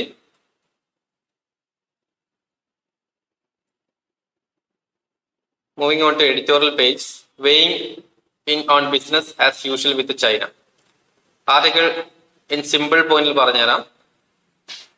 ഓക്കെ, അതായത് ഇവൻ ദോ 75% ഡിസ്എൻഗേജ്മെന്റ്, റീസണായിട്ടുള്ള ജയശങ്കറിന്റെ ഒരു ഡിസ്കഷൻസിന്റെ ഭാഗമായിട്ടാണ് ഈ ആർട്ടിക്കിൾ വന്നിട്ടുള്ളത്. ഇതിൽ പറഞ്ഞ കാര്യം, ഇന്ത്യ ചൈന വാർ അല്ലെങ്കിൽ ഇന്ത്യ ചൈന തമ്മിലുള്ള ഒരു റിലേഷൻ, വാർ എന്ന് പറയുമ്പോൾ റിലേഷൻ എങ്ങനെയാണെന്നുള്ളത്. അപ്പം നമുക്കറിയാം മുന്നേ കാലഘട്ടങ്ങളിൽ ഡെപ്സാങ് റീജിയനിലായിക്കോട്ടെ ഡെംകോക്ക് റീജിയനിലൊക്കെ നമുക്ക് കാശ്മീരിലൊക്കെ ഒരുപാട് ഇഷ്യൂസുകൾ ഉണ്ടായിരുന്നു അല്ലെ. കാശ്മീരിൽ ഇത്തരത്തിലുള്ള വെടിവെപ്പുകൾ നടന്നു, ഇന്നലെ കാര്യങ്ങളൊക്കെ നമ്മൾ കേൾക്കാറുണ്ടായിരുന്നു. ബട്ട് നിലവിൽ അത്തരം കാര്യങ്ങളൊക്കെ നമ്മൾ കേൾക്കുന്നത് വളരെ വളരെ കുറവാണ്. കാരണം സ്റ്റാറ്റസ് കോ നിലനിർത്തിയിരിക്കുകയാണ്. സ്റ്റാറ്റസ് കോ മീൻസ് എന്താണ്? ഒരു നിലനിൽക്കുന്ന ഏരിയ, നമ്മൾ എവിടെയാണോ നിൽക്കുന്നത് അവിടെ തന്നെ തിരിച്ചു പോവുക എന്നാണ് സ്റ്റാറ്റസ് കോ ഉദ്ദേശിക്കുന്നത്. അപ്പൊ ഇത്തരത്തിലുള്ള ടെൻഷൻ ഏരിയാസ്, ഇന്ത്യ ചൈന ഇഷ്യൂസുകൾ നടക്കുന്ന ഏരിയാസിൽ നമ്മൾ ടെൻഷൻസ് ഏരിയാസ് നടക്കുന്നത്. സോ അവിടെ നിന്ന് 75% ഡിസ്എൻഗേജ്മെന്റ് ഇന്ത്യ നടത്തിയിട്ടുണ്ട്. അതായത് ആ ഒരു ടെൻഷൻസുകൾ 75% പ്രോബ്ലംസുകൾ ഇന്ത്യ ചൈന തമ്മിലുള്ള ബോർഡേഴ്സ് ഉണ്ടായിരിക്കുന്ന ഇഷ്യൂസുകൾ നമ്മൾ റെഡ്യൂസ് ചെയ്തിട്ടുണ്ടെന്നാണ് പറയുന്നത്. ദാറ്റ് മീൻസ് എന്നിരുന്നാൽ പോലും ഓക്കെ ഇൻക്രീസ്ഡ് മിലിറ്ററൈസേഷൻ, അതായത് ഇനി ഇഷ്യൂസ് ഒന്നും ഇല്ലാന്നുണ്ടെങ്കിൽ പോലും ആ ബോർഡറിന്റെ അകത്തുള്ള മിലിറ്ററൈസേഷൻ കൂടിക്കൊണ്ടിരിക്കുകയാണ്. ഓക്കെ, ദാറ്റ് മീൻസ് കൂടുതലും മിലിറ്ററി എക്യുപ്മെന്റ്സും മിലിറ്ററി ആക്ടിവിറ്റീസുകൾ അവിടെ നടക്കുന്നുണ്ട് എന്നാണ് പറയുന്നത്. അപ്പൊ ഇവിടെ നമുക്ക് ഈ ഡിസ്എൻഗേജ്മെന്റ്സ് നടക്കുന്നുണ്ടെങ്കിൽ പോലും സോ എങ്ങനെയാണ് നമുക്ക് ഇൻ ബോർഡർ ഏരിയയിൽ മാത്രമാണോ ഈ ഡിസ്എൻഗേജ്മെന്റ് കൊണ്ടുവരാൻ പറ്റുക? ഒരിക്കലുമല്ല. അപ്പൊ ഇതിൽ ഈ ആർട്ടിക്കിൾസിൽ പറയുന്ന കാര്യം എന്ന് വെച്ച് കഴിഞ്ഞാൽ ഇന്ത്യ ചൈന തമ്മിലുള്ള എക്കണോമിക് ഫ്രണ്ടിലേക്കും കൂടി നമുക്ക് വരേണ്ടത് ഇമ്പോർട്ടൻ്റ് ഉള്ള കാര്യമാണ്. ഓക്കെ, ഇവിടെ 2 ഏരിയാസ് പറയുന്നുണ്ട്, ഡെപ്സാങ് പ്ലെയിൻ ആൻഡ് ഡംചോക്ക് റീജിയൻ. ഇവ 2 റീജിയൻസും നിങ്ങൾ എന്ത് ചെയ്യണം, ജസ്റ്റ് നോട്ട് ചെയ്യുന്ന നല്ലതായിരിക്കും. കാരണം നമുക്ക് പ്ലേസസ് ഇൻ ന്യൂസ് എന്ന് പറഞ്ഞിരിക്കുന്ന ഏരിയാസിലേക്ക് ഇമ്പോർട്ടൻ്റ് കാര്യമാണ്. ഓക്കെ, അപ്പം economic survey 2024 economic survey suggest ചെയ്യുന്ന ഒരു കാര്യമാണ്. അവർ പറയുന്ന കാര്യം എന്ന് വെച്ച് കഴിഞ്ഞാൽ ഇന്ത്യ എന്ത് ചെയ്യണം, ചൈനയുടെ സപ്ലൈ ചെയിനുമായിട്ട് ഇന്റഗ്രേറ്റ് ചെയ്യണം. ഓക്കെ, അതായത് ചൈനീസ് ഇൻവെസ്റ്റ്മെന്റ് നമ്മൾ ഇന്ത്യയിലേക്ക് കൊണ്ടുവരിക, അതുപോലെ തന്നെ ചൈനയുടെ സപ്ലൈ ചെയിനുമായിട്ട് നമ്മൾ ഇന്ത്യയുടെ സപ്ലൈ ചെയിൻ ഇന്റഗ്രേറ്റ് ചെയ്യാം. ഓക്കെ, ദാറ്റ് മീൻസ് ഒരു എക്കണോമിക് സപ്പോർട്ടുകൾ, ഒരു എക്കണോമിക് സ്ട്രാറ്റജി കൊണ്ടുവന്നു കഴിഞ്ഞാൽ ഓട്ടോമാറ്റിക്കലി നമ്മുടെ ഈ ഒരു സെക്യൂരിറ്റി സ്ട്രാറ്റജി, അപ്പൊ ചൈനയുമായിട്ട് നല്ല രീതിയിലുള്ള ട്രേഡ് റിലേഷൻസ് ഒക്കെ കൊണ്ടുവരികയാണെന്നുണ്ടെങ്കിൽ, സപ്ലൈ ചെയിൻ ഇന്റഗ്രേഷൻസ് ഒക്കെ കൊണ്ടുവരികയാണെന്നുണ്ടെങ്കിൽ നമുക്ക് ഈ സ്ട്രാറ്റജിക് കൺസേൺസുകൾ നമുക്ക് കുറക്കാൻ സാധിക്കും എന്നാണ് പറയുന്നത്. ഓക്കെ, അപ്പൊ ചൈനയുടെ ഡിമാൻഡ് ആക്ച്വലി എന്താണ്? ചൈനയ്ക്ക് എപ്പോഴും വേൾഡിലെ ഒന്നാമതാവണം. അവർ കൂടുതൽ ടെക്നോളജി പെനിട്രേഷൻസ് നടത്തിയിട്ടാണെങ്കിലും കൂടുതൽ സാധനങ്ങൾ പുറത്തേക്ക് വിറ്റിട്ടാണെന്നുണ്ടെങ്കിലും. സോ അങ്ങനെയാണ് അവർക്ക് വേൾഡ് രാജ്യങ്ങളുടെ മുന്നിൽ ഒന്നാമതെത്താൻ ശ്രമിക്കുന്നത്. അപ്പൊ ഇന്ത്യയിൽ അവരുടെ ചൈനീസ് എക്യുപ്മെന്റ്സ് അല്ല ചൈനീസ് പ്രൊഡക്ട്സുകൾ ഇമ്പോർട്ട് ചെയ്യാൻ സമ്മതിച്ചില്ല എന്നുണ്ടെങ്കിൽ ചൈനക്ക് ഓട്ടോമാറ്റിക്കൽ അവർ എന്ത് ചെയ്യും, ഒരു ബോർഡർ ഏരിയസിനകത്തേക്ക് ഇന്ത്യയുമായിട്ട് ഇഷ്യൂസ് ഉണ്ടാകും. അപ്പൊ ചൈനക്ക് ഒരു ലെവൽ പ്ലേയിങ് ഫീൽഡ്, ചൈനീസ് കമ്പനീസിന്റെ ഒരു ലെവൽ പ്ലേയിങ് ഫീൽഡ് ഇന്ത്യയിൽ ആവശ്യമായിട്ടുണ്ട്. കാരണം നമുക്കറിയാം റീസെന്റ് ആയിട്ട് 59 അപ്ലിക്കേഷൻസ് വരെ നമ്മൾ ബാൻ ചെയ്തൊരു കാര്യം, ചൈനീസ് ആപ്ലിക്കേഷൻസ് ആണ് കൂടുതലും ബാൻ ചെയ്തത്. അപ്പൊ അതൊരു ലെവൽ പ്ലേയിങ് ഫീൽഡ് അല്ല. അപ്പൊ ചൈന പറയുന്നത് ചൈനക്ക് ഒരു ലെവൽ പ്ലേയിങ് ഫീൽഡ് ആവശ്യമായി. സോ എന്താണ് അവർ ഉദ്ദേശിക്കുന്നത്? അതായത് ഞങ്ങൾ ചൈനീസ് കമ്പനീസിന് ഇവിടെ വരാനും ഇവിടെ ഇൻവെസ്റ്റ്മെന്റ് നടത്താനും അതുപോലെ തന്നെ facilitation of visas, okay, facilitation of visas, resumption of direct flight, permitting Chinese journalist B station in India. അപ്പം ഇന്ത്യയിൽ വന്നിട്ട് ചൈനീസ് ജേർണലിസ്റ്റുകൾ വരാനുള്ള കണ്ടീഷൻസ് ഒക്കെ കൊടുക്കണം എന്നാണ് പറയുന്നത്. ഓക്കെ, സോ ഇത്രയൊക്കെ കൊടുത്തു കഴിഞ്ഞാൽ പോലും ഇതിൽ ഏറ്റവും ഇമ്പോർട്ടന്റ് കാര്യം എന്ന് വെച്ച് കഴിഞ്ഞാൽ ഇന്ത്യ ചൈന തമ്മിലുള്ള ട്രേഡ് റിലേഷൻസിൽ ട്രേഡ് ഡെഫിസിറ്റിലാണ് ഇന്ത്യ പോയിക്കൊണ്ടിരിക്കുന്നത്. അതായത് ഏകദേശം 105 ബില്യൺസിലോളം ട്രേഡ് ഡെഫിസിറ്റ്. അപ്പൊ ട്രേഡ് ഡെഫിസിറ്റ് എന്ന് വെച്ചാൽ എന്താണ്? ചൈനയിൽ നിന്ന് ഇമ്പോർട്ട് ചെയ്യുന്നതിനേക്കാൾ കുറവാണ് ചൈനയിലേക്ക് നമ്മൾ എക്സ്പോർട്ട് ചെയ്യുന്നത്. ഇതാണ് ട്രേഡ് ഡെഫിസിറ്റ് എന്ന് പറയുന്നത്. ട്രേഡ് സർപ്ലസ് ഉണ്ട്, ട്രേഡ് ഡെഫിസിറ്റ് ഉണ്ട്, ട്രേഡ് ബാലൻസ് ഉണ്ട്. എക്സ്പോർട്ടിങ് ഈക്വൽ ടു ഇമ്പോർട്ടിംഗ് ആണെന്നുണ്ടെങ്കിൽ അതിന് ട്രേഡ് ബാലൻസ് എന്ന് പറയും. ഓക്കെ, അപ്പൊ ഇവിടെ ആർട്ടിക്കിൾ സജസ്റ്റ് ചെയ്യുന്ന കാര്യം വെച്ചാൽ ഓതർ സജസ്റ്റ് ചെയ്ത കാര്യം ഡിഫറൻഷ്യൽ ആയിട്ടുള്ള പോളിസി നമുക്ക് ആവശ്യമായിട്ടുണ്ട്. ദാറ്റ് മീൻസ് ഒരു എക്കണോമിക് റിലേഷൻസ് ചൈനയുമായിട്ട് ബന്ധത്തിൽ വെക്കണം. ബട്ട് എന്നിരുന്നാൽ പോലും ഇന്ത്യയുടെ എക്കണോമി തകർക്കുന്ന ലെവലിലും ആവരുത്. അതിനെന്ത് ചെയ്യാം? FDI റൂട്ടുകൾ, അതായത് ഫോറിൻ ഡയറക്ട് ഇൻവെസ്റ്റ്മെന്റ് കൊണ്ടുവരാം. അതായത് ചൈനയിൽ നിന്നുള്ള ഇൻവെസ്റ്റ്മെന്റ് ഇന്ത്യയിലേക്ക് കൊണ്ടുവരും. ഓക്കെ, സോ ഇവൻതോ ചൈനയിൽ ഇൻവെസ്റ്റ്മെന്റ് കൊണ്ടുവരുന്ന സമയത്താണ് നമ്മുടെ നാഷണൽ സെക്യൂരിറ്റി അതുപോലെ തന്നെ ഇന്ത്യയുടെ തന്നെ ഇൻഡസ്ട്രിയൽ ഡെവലപ്മെന്റും മനസ്സിലുണ്ടായിരിക്കണം. നമ്മൾ FDI കൊണ്ടുവരാം, ചൈന കമ്പനി ഇവിടെ നിങ്ങളിവിടെ വന്ന് കമ്പനി തുടങ്ങിക്കോളൂ എന്ന് പറഞ്ഞിട്ടാണെങ്കിൽ പോലും അവർ കംപ്ലീറ്റ് വന്ന് കമ്പനികൾ തുടങ്ങിയിട്ട് ഇന്ത്യൻ കമ്പനീസിന് പണിയില്ലാത്ത ലെവലിലോ ഇന്ത്യക്കാർക്ക് പണിയില്ലാത്ത ലെവലിലോ ഇന്ത്യയുടെ നാഷണൽ സെക്യൂരിറ്റിനെ ബാധിക്കുന്ന ലെവലിലോ ആവരുത്. ഈ രണ്ട് കാര്യങ്ങൾ മൈൻഡിൽ വെച്ചുകൊണ്ട് തന്നെ ചൈനയുടെ ചില പ്രൊജക്റ്റുകൾക്കുള്ള ഇൻവെസ്റ്റ്മെന്റും അതിനുള്ള സപ്പോർട്ടും ഇന്ത്യ നൽകുക എന്നുള്ളതാണ് ചൈനയുടെ ഒരു സ്ട്രാറ്റജിക് ഗോൾ എന്ന് പറയുന്നത്. ഇപ്പം ചൈന കൂടുതൽ ഫോക്കസ് ചെയ്യുന്നത് ടെക്നോളജിക്കൽ ഫ്രണ്ടിലേക്ക് ചൈന ഫോക്കസ് ചെയ്യുന്ന കാര്യം എന്ന് വെച്ച് കഴിഞ്ഞാൽ ഈ ഇലക്ട്രിക് വെഹിക്കിൾസിന്റെ ഇൻഡസ്ട്രീസ് അതുപോലെ തന്നെ ലിഥിയം അയൺ ബാറ്ററീസിന്റെ മാനുഫാക്ചറിങ്. ഇപ്പൊ നിലവിൽ ചൈനയാണ് കൂടുതലും ഇത്തരം ഇലക്ട്രിക് വെഹിക്കിൾസും അതുപോലെ തന്നെ ലിഥിയം അയൺ ബാറ്ററീസും കൂടുതലും കൊണ്ടുവരുന്നത്. ഓക്കെ, സോ അപ്പം ചൈനയുടെ ഇൻവെസ്റ്റ്മെന്റ് ഇന്ത്യയിലേക്ക് വരുന്ന സമയത്ത് ഈ 2-3 കാര്യങ്ങളൂടെ നമ്മൾ മനസ്സിൽ ഓർത്തിരിക്കേണ്ടത് ഇമ്പോർട്ടന്റ് കാര്യമാണ്. ഓക്കെ, ഇവൻതോ ചൈന ഒരു ഇൻഡിസ്പെൻസിബിൾ ആയുള്ള കാര്യമാണ്. ഇന്ത്യ എത്ര ശ്രമിച്ചാലും ചൈനയുടെ ടെക്നോളജിക്കൽ അഡ്വാൻസ്മെന്റ് ലെവലിലേക്ക് ഇന്ത്യക്ക് എത്തുന്നതിന്റെ പരിമിതികളുണ്ട്. സോ അതുകൊണ്ട് തന്നെ ചൈനയെ പിണക്കാനും പറ്റില്ല, ചൈനയെ മൊത്തത്തിൽ നമുക്ക് അക്സെപ്റ്റ് ചെയ്യാനും പറ്റില്ല. എന്ത് ചെയ്യാം? ചൈനീസിന്റെ FDI അല്ലെങ്കിൽ ഫോറിൻ ഡയറക്ട് ഇൻവെസ്റ്റ്മെന്റ് ഒക്കെ കൊണ്ടുവരാൻ അത്യാവശ്യം ശ്രമിക്കുക എന്നാണ് ഈ ആർട്ടിക്കിളിൽ പറയുന്നത്. ഓക്കെ, അങ്ങനെ ഇൻവെസ്റ്റ്മെന്റ് കൊണ്ടുവന്ന് അതിൽ നിന്ന് ചെറിയ രീതിയിൽ ഇന്ത്യൻ ഇൻഡസ്ട്രിയലൈസേഷൻ കുറച്ച് ഇൻക്രീസ് ചെയ്ത് കൊണ്ടുവരാം. അപ്പം ആർട്ടിക്കിൾസിൽ വളരെ സിമ്പിൾ ആയിട്ട് പറയുന്ന കാര്യം എന്ന് വെച്ച് കഴിഞ്ഞാൽ ചൈനയുമായിട്ടുള്ള റിലേഷൻസ് ഓക്കെ എങ്ങനെ ഉണ്ടായിരിക്കണം? സപ്ലൈ ചെയിൻ ഫ്രണ്ടിലേക്കും മറ്റേതെങ്കിലും ഏരിയസിലേക്ക് കൊണ്ടുവന്നാൽ മാത്രമാണ് ഇവൻതോ നമ്മളും ചൈനയും തമ്മിലുള്ള എന്ത് ഇഷ്യൂസുകൾ ബോർഡർ ഇഷ്യൂസുകളൊക്കെ നമുക്ക് കുറക്കാൻ സാധിക്കും. ഇപ്പൊ ടെൻഷൻസുകൾ കുറയാണെന്നുണ്ടെങ്കിലും മിലിറ്ററൈസേഷൻ അവിടെ കൂടിക്കൊണ്ടിരിക്കുകയാണ്. എങ്ങാനൊരു പ്രശ്നം വന്നു കഴിഞ്ഞാൽ അപ്പൊ തന്നെ ബോർഡറിൽ വളരെ വലിയൊരു അറ്റാക്കിങ് കഴിഞ്ഞ പ്രാവശ്യം നടന്ന പോലെ അതിനേക്കാൾ വലിയൊരു അറ്റാക്കിങ് നമുക്ക് കാണാവുന്നതാണ്. Okay, next article India's defence exports and humanitarian law. ഇതൊരു പ്രിലിംസ് പോയിന്റ് ഓഫ് വ്യൂലുള്ള കുറച്ച് പോയിന്റുകൾ ഇതിന്റെ അകത്ത് പറയുന്നുണ്ട്. ഓക്കെ, അപ്പം റീസെന്റ് ആയിട്ട് സുപ്രീം കോടതിയിലേക്ക് ഒരു PIL കൊടുത്തിട്ടുണ്ടായിരുന്നു, പബ്ലിക് ഇൻട്രസ്റ്റ് ലിറ്റിഗേഷൻ. ഓക്കെ, ഈ പബ്ലിക് ഇൻട്രസ്റ്റ് ലിറ്റിഗേഷൻ സുപ്രീം കോടതി ഡിസ്മിസ് ചെയ്തു. അപ്പൊ ഈ PIL പറഞ്ഞിരിക്കുന്ന കാര്യം എന്ന് വെച്ച് കഴിഞ്ഞാൽ ഇസ്രായേലിലേക്ക് ആംസുകൾ ഇന്ത്യ എക്സ്പോർട്ട് ചെയ്യാൻ പാടില്ല എന്നാണ് പറഞ്ഞിട്ടുള്ളത്. അപ്പൊ സുപ്രീം കോടതി പറഞ്ഞു ഫോറിൻ അഫയേഴ്സ് സുപ്രീം കോടതിന്റെ പരിധിയിൽ പെടുന്ന കാര്യമല്ല. ഓർത്തിരുന്നോളൂ, ഒരു പ്രിലിംസ് പോയിന്റ് ഓഫ് വ്യൂലുള്ള കാര്യം നമുക്ക് കിട്ടി. ഫോറിൻ അഫയേഴ്സ് സുപ്രീം കോടതിന്റെ ഡൊമൈനിൽ വരുന്ന കാര്യമല്ല, അല്ലെങ്കിൽ സുപ്രീം കോടതി ജൂറിസ്ഡിക്ഷനിൽ വരുന്ന കാര്യമല്ല ഫോറിൻ അഫയേഴ്സ്. അത് നിങ്ങൾ പാർലമെന്റിനോട് അല്ലെങ്കിൽ സെൻട്രൽ ഗവൺമെന്റിനോട് പറയേണ്ടത്, സെൻട്രൽ ഗവൺമെന്റിനോട് പറയേണ്ടതെന്ന് പറഞ്ഞു. അങ്ങനെയാണ് ആ PIL അല്ലെങ്കിൽ പബ്ലിക് ഇൻട്രസ്റ്റ് ലിറ്റിഗേഷൻസ് സുപ്രീം കോടതി ഡിസ്മിസ് ചെയ്യുന്നത്. ഓക്കെ, സോ ഇനി നമുക്ക് ഇതിന്റെ ഒരു നാഷണൽ ലെവലിലേക്ക് നോക്കുന്ന സമയത്ത് ഇന്റർനാഷണൽ ലെവലിലേക്ക് നോക്കുന്ന സമയത്ത് അതിപ്പോ നമുക്കറിയാം ഇസ്രായേലിൽ എന്തുകൊണ്ട് ഇത് കയറ്റി അയക്കരുതെന്ന് പറയുന്ന കാര്യം എന്ന് വെച്ച് കഴിഞ്ഞാൽ ഇസ്രായേലിലേക്ക് എത്രത്തോളം ആംസ് കയറ്റി അയക്കുന്നു അത്രത്തോളം പാലസ്തീനുമായിട്ട് എന്ത് ചെയ്യുന്നുണ്ട്? അറ്റാക്ക് ചെയ്തുകൊണ്ടിരിക്കുന്നുണ്ട്. ആര്? ഇസ്രായേൽ അല്ലെ. പാലസ്തീനിലേക്ക് കൂടുതലും ബോംബുകളും മിസൈലുകളും കൂടുതലും പ്രയോഗിച്ചുകൊണ്ടിരിക്കുന്നുണ്ട്. സോ അതുകൊണ്ടാണ് ഇന്ത്യയിൽ ഈ ഒരു പബ്ലിക് ഇൻട്രസ്റ്റ് ലിറ്റിഗേഷൻസ് കൊടുത്തിട്ടുണ്ടായിരുന്നത്. അപ്പം ഇതുപോലുള്ള മറ്റ് കൺട്രീസ് ഏതൊക്കെ കൺട്രീസ് ആണ് ഇത്തരത്തിൽ ഹ്യൂമാനിറ്റേറിയൻ ലോ കൺസിഡർ ചെയ്യുന്ന കാര്യങ്ങൾ നോക്കാം. നമ്മൾ നെതർലാൻഡ് അതുപോലെ തന്നെ യുണൈറ്റഡ് കിങ്ഡംസ് തുടങ്ങിയ രാജ്യങ്ങൾ ഇന്റർനാഷണൽ ഹ്യൂമാനിറ്റേറിയൻ ലോ വയലേറ്റ് ചെയ്യുന്ന എന്തെങ്കിലും കാര്യങ്ങൾ ഉണ്ടെങ്കിൽ അങ്ങോട്ടേക്കുള്ള ഡിഫൻസ് എക്സ്പോർട്ട് അവർ കുറക്കും. സോ എന്താണ് international humanitarian law? International humanitarian law nothing but similar പറയുന്നത് വെച്ചാൽ നമ്മളൊരു സാധനം കൊടുത്തിട്ട് ആ സാധനം ഉപയോഗിച്ചിട്ട് അവർ മറ്റേതെങ്കിലും രാജ്യത്തിനെ ഹാം ചെയ്യുന്നുണ്ടെങ്കിൽ അല്ലെങ്കിൽ ഒരു നോർമൽ ആയിട്ടുള്ള ഹ്യൂമാനിറ്റേറിയൻ ലോനെ വയലേറ്റ് ചെയ്യാൻ പാടില്ല. ഓക്കെ, ഇവിടെ നമ്മൾ ഇസ്രായേലിന് ആംസ് കൊടുക്കുന്നു, ഇസ്രായേൽ പാലസ്തീനെ അറ്റാക്ക് ചെയ്യുന്നു. അപ്പൊ ഇന്റർനാഷണൽ ഒരു ഹ്യൂമാനിറ്റേറിയൻ ലോനെ വയലേറ്റ് ചെയ്യുന്ന പോലെയല്ല. അപ്പൊ UK, നെതർലാൻഡ്സ് പോലത്തെ കൺട്രീസ് ഒന്നും അങ്ങനെ ഹ്യൂമാനിറ്റേറിയൻ ലോനെ വയലേറ്റ് ചെയ്യുന്ന ലെവലിൽ ഏതെങ്കിലും കൺട്രീസ് കൊടുക്കുന്നുണ്ടെങ്കിൽ ആംസ് അവർ എക്സ്പോർട്ട് ചെയ്ത് പോകും, അല്ലെങ്കിൽ ഡിഫൻസ് എക്സ്പോർട്ടിങ് അവിടെ കുറവായിരിക്കും. ബട്ട് ഇന്ത്യ ഈ സാധനം കൊടുക്കുന്നുണ്ട്. എന്തുകൊണ്ടാണെന്ന് ചോദിച്ചു കഴിഞ്ഞാൽ ഇതിൽ ഇമ്പോർട്ടന്റ് കാര്യം, ഇന്ത്യ ഈ ഒരു ഇന്റർനാഷണൽ ഹ്യൂമാനിറ്റേറിയൻ ലോയില് എന്താണ് സിഗ്നേറ്ററി അല്ല. ഇതൊരു മറ്റൊരു ഇമ്പോർട്ടന്റ് കാര്യമാണ്. ഇന്ത്യ ഇതിനകത്ത് സിഗ്നേറ്ററി അല്ല, സൈൻ ചെയ്തിട്ടില്ല. ഓക്കെ, അതുകൊണ്ട് ഇന്ത്യക്ക് ഇത് അംഗീകരിക്കണമെന്ന് വലിയ നിർബന്ധമില്ല. ഇന്ത്യയിൽ അതുപോലെ തന്നെ മറ്റൊരു കാര്യമാണ്, ഈ യൂറോപ്യൻ യൂണിയനിലും നെതർലാൻഡ്സിലൊക്കെ ഉള്ള പോലെയുള്ള ഒരു നിയമം, അതായത് റെഗുലേഷൻസ് ഇന്ത്യയിലില്ല. That means IHL international humanitarian ലോനെ കൺസിഡർ ചെയ്തുകൊണ്ട് ഡിഫൻസ് എക്സ്പോർട്ട് നമുക്ക് കുറക്കണം കൂട്ടണം എന്ന് പറയുന്ന ഒരു ലോ നിലവിൽ ഇന്ത്യയിലില്ല.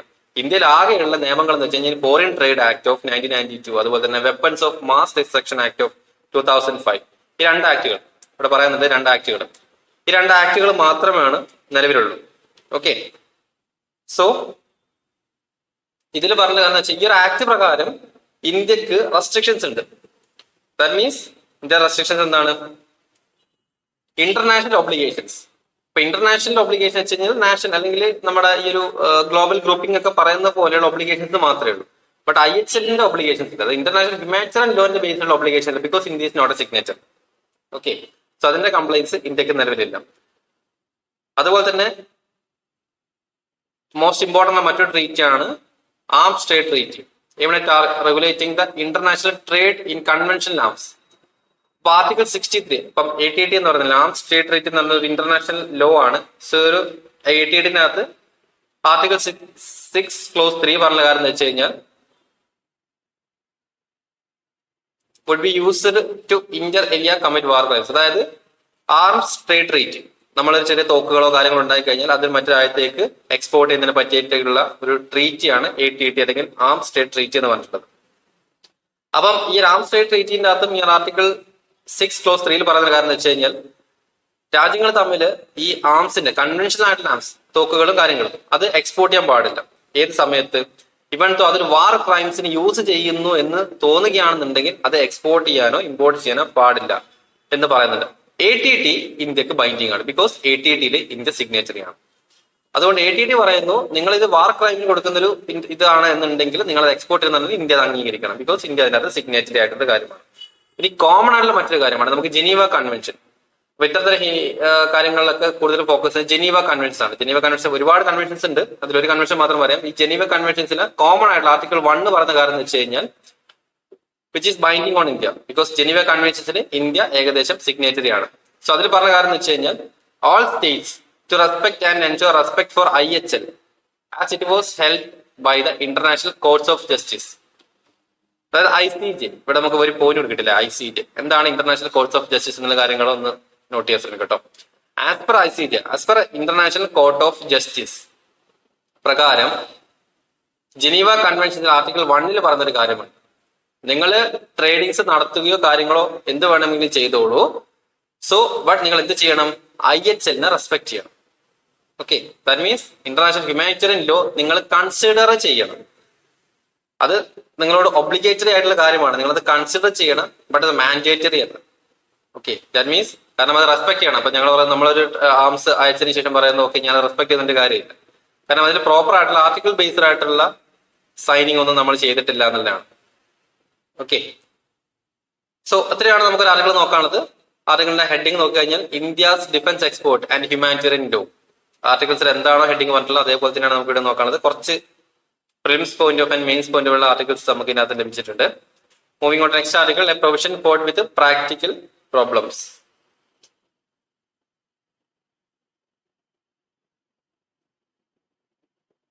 ഓക്കെ, സോ ഇതിൽ പറഞ്ഞ കാര്യം എന്ന് വെച്ചാൽ നമുക്ക് CRPC അഥവാ ഭാരതീയ നാഗരിക് സുരക്ഷാ സംഹിത BNSS സെക്ഷൻ 107, പണ്ട് CRPC ഇപ്പം BNSS എന്ന് പറയാം. ഓക്കെ, അതിൽ പറഞ്ഞ കാര്യം പ്രൊസീഡ്സ്, അതായത് ഏതെങ്കിലും ഒരു ക്രൈമില് ഉള്ള ഒരു പ്ലേസ് അല്ലെങ്കിൽ ഒരു ഏരിയ നമുക്ക് അറ്റാച്ച് ചെയ്യാൻ സാധിക്കും. ഓക്കെ, അതായത് ദാറ്റ് മീൻസ് ഏരിയ എന്ന് പറയുന്നില്ല, പ്രോപ്പർട്ടീസ്. ഓക്കെ, അപ്പം സെക്ഷൻ 107 ഓഫ് BNSS പറയുന്ന കാര്യം എന്ന് വെച്ച് കഴിഞ്ഞാൽ properties identified as proceeds of crimes. അപ്പം ഏതെങ്കിലും ക്രൈമുകൾക്ക് ഉപയോഗിച്ചുകൊണ്ടിരിക്കുന്ന പ്രോപ്പർട്ടീസ്, അത് എന്തെങ്കിലും ഇൻഫ്രാസ്ട്രക്ചർ, എന്തെങ്കിലും ബിൽഡിങ്ങുകളായിക്കോട്ടെ അല്ലെങ്കിൽ മറ്റെന്തെങ്കിലും പ്രോപ്പർട്ടീസ് ആയിക്കോട്ടെ, അത് നമുക്ക് സീസ് ചെയ്യാൻ സാധിക്കും. ഓക്കെ, ദാറ്റ് മീൻസ് ആ പ്രോപ്പർട്ടി ഫോർഫീറ്റ് ചെയ്യാൻ സാധിക്കും. That means criminal activities adequate ആയിട്ടുള്ള സേഫ് ഗാർഡ്സുകളോ കാര്യങ്ങളോ ഒന്നും ഇല്ലാതെ തന്നെ BNSSന്റെ ഈ ഒരു ആക്ട് പ്രകാരം നമുക്ക് ആ ഏരിയാസ് സീസ് ചെയ്യാൻ പറ്റും, അല്ലെങ്കിൽ പ്രോപ്പർട്ടീസ് സീസ് ചെയ്യാൻ പറ്റുമെന്നാണ് പറയുന്നത്. ബട്ട് ഇതിനകത്ത് പറഞ്ഞിരിക്കുന്ന ഇഷ്യൂസുകൾ എന്ന് പറഞ്ഞു കഴിഞ്ഞാൽ ഒരു പ്രീ കണ്ടീഷൻസ് പ്രത്യേകിച്ചൊന്നും പറയുന്നില്ല. അതായത് നിങ്ങൾ അറ്റാച്ച് ചെയ്യുന്നതിന് മുന്നേ ഇന്ന കാര്യങ്ങൾ ചെയ്ത് തീർക്കണം എന്ന് പറയുന്നത്. നമുക്ക് PMLA prevention of money laundering act, ഈ മണി ലോണ്ടറിങ് ആക്ടിന്റെ അകത്ത് വ്യക്തമായിട്ട് നമുക്ക് എന്താണ്, അത് തെളിഞ്ഞു കഴിഞ്ഞാൽ നമുക്ക് ആ ഒരു പ്രോപ്പർട്ടീസ് നമുക്ക് സീസ് ചെയ്യാൻ സാധിക്കും PMLA ആക്ട് പ്രകാരം. ബട്ട് ആ PMLA ആക്ടിന്റെ അകത്ത് കുറച്ച് പ്രൊസീജിയറൽ കാര്യങ്ങൾ പറയുന്നുണ്ട്. ദാറ്റ് മീൻസ് എന്തൊക്കെയാണ് ഡീറ്റെയിൽഡ് ആയിട്ടുള്ള പ്രൊസീജിയേഴ്സ് പറയുന്നുണ്ട്. നിങ്ങളൊരു പ്രോപ്പർട്ടി സീസ് ചെയ്തതിന് മുന്നേ ഇന്ന കാര്യങ്ങൾ ചെയ്യണമെന്ന് പറയുന്നുണ്ട്. ബട്ട് ഈ ഒരു കണ്ടീഷൻസിന് 107 പ്രകാരം പ്രോപ്പർട്ടി സീസ് ചെയ്യുന്ന സമയത്ത് വ്യക്തമായ പ്രൊസീജിയേഴ്സ് ഒന്നും പറയുന്നില്ല.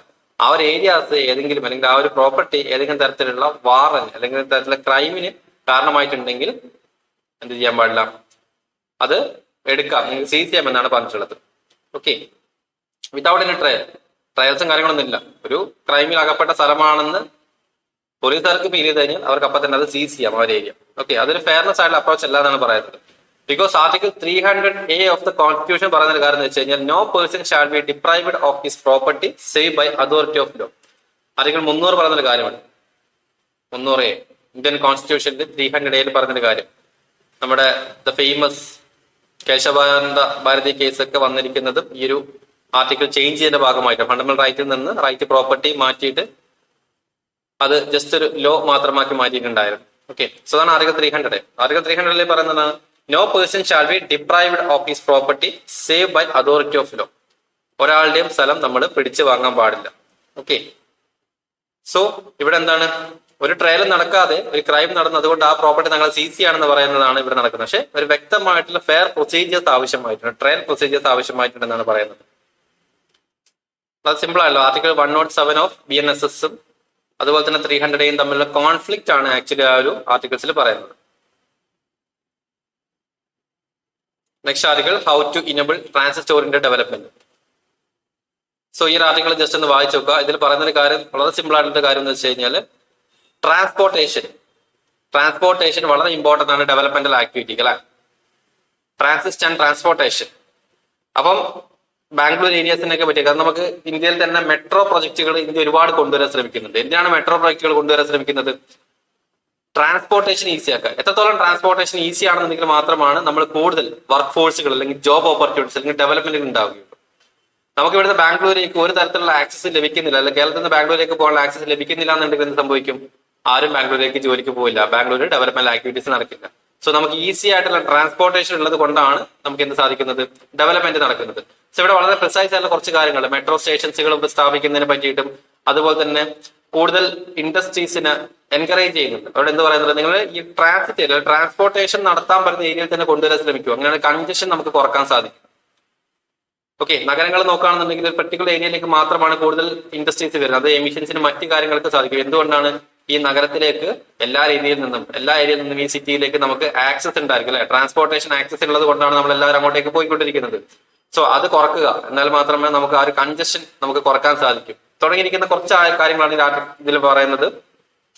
ഫാക്ച്വൽ പോയിന്റുകളൊന്നും നമുക്ക് ഇതിൽ നോക്കാനുള്ളത്, നിങ്ങൾക്ക് ആകെ നോക്കാനുള്ളത് നാഷണൽ ട്രാൻസിറ്റ് ഓറിയന്റഡ് പ്രോഗ്രാം അല്ലെങ്കിൽ ഓറിയന്റഡ് ഡെവലപ്മെന്റ് TOD എന്ന് പറഞ്ഞിരിക്കുന്ന ഒരു പ്രോഗ്രാം മാത്രം എന്താണെന്ന് അറിഞ്ഞാൽ മതി.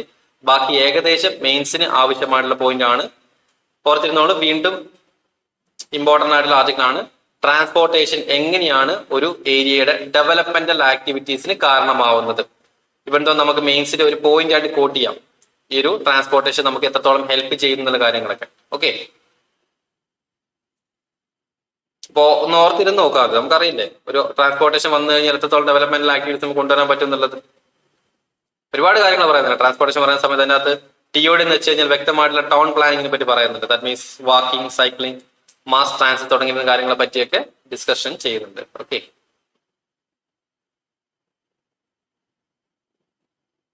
സോ അറൌണ്ട് ഐ തിങ്ക് എല്ലാ ആർട്ടിക്കിൾസ് നമ്മൾ കംപ്ലീറ്റ് ആയി തോന്നുന്നുണ്ട്.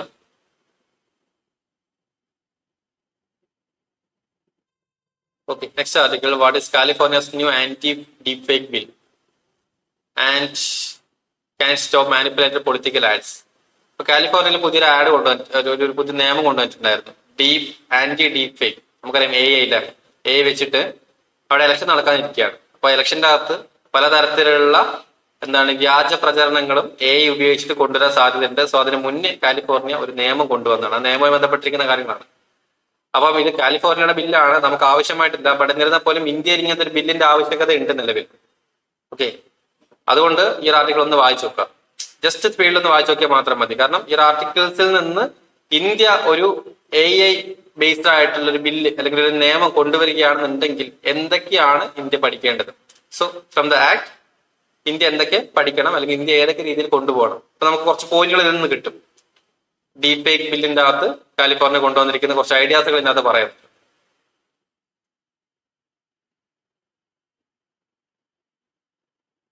ഈ ഐഡിയാസ് ഒക്കെ വളരെ സിമ്പിൾ ആണ്, അതുകൊണ്ടാണ് അത് എക്സ്പ്ലെയിൻ ചെയ്യാതിരുന്നത്.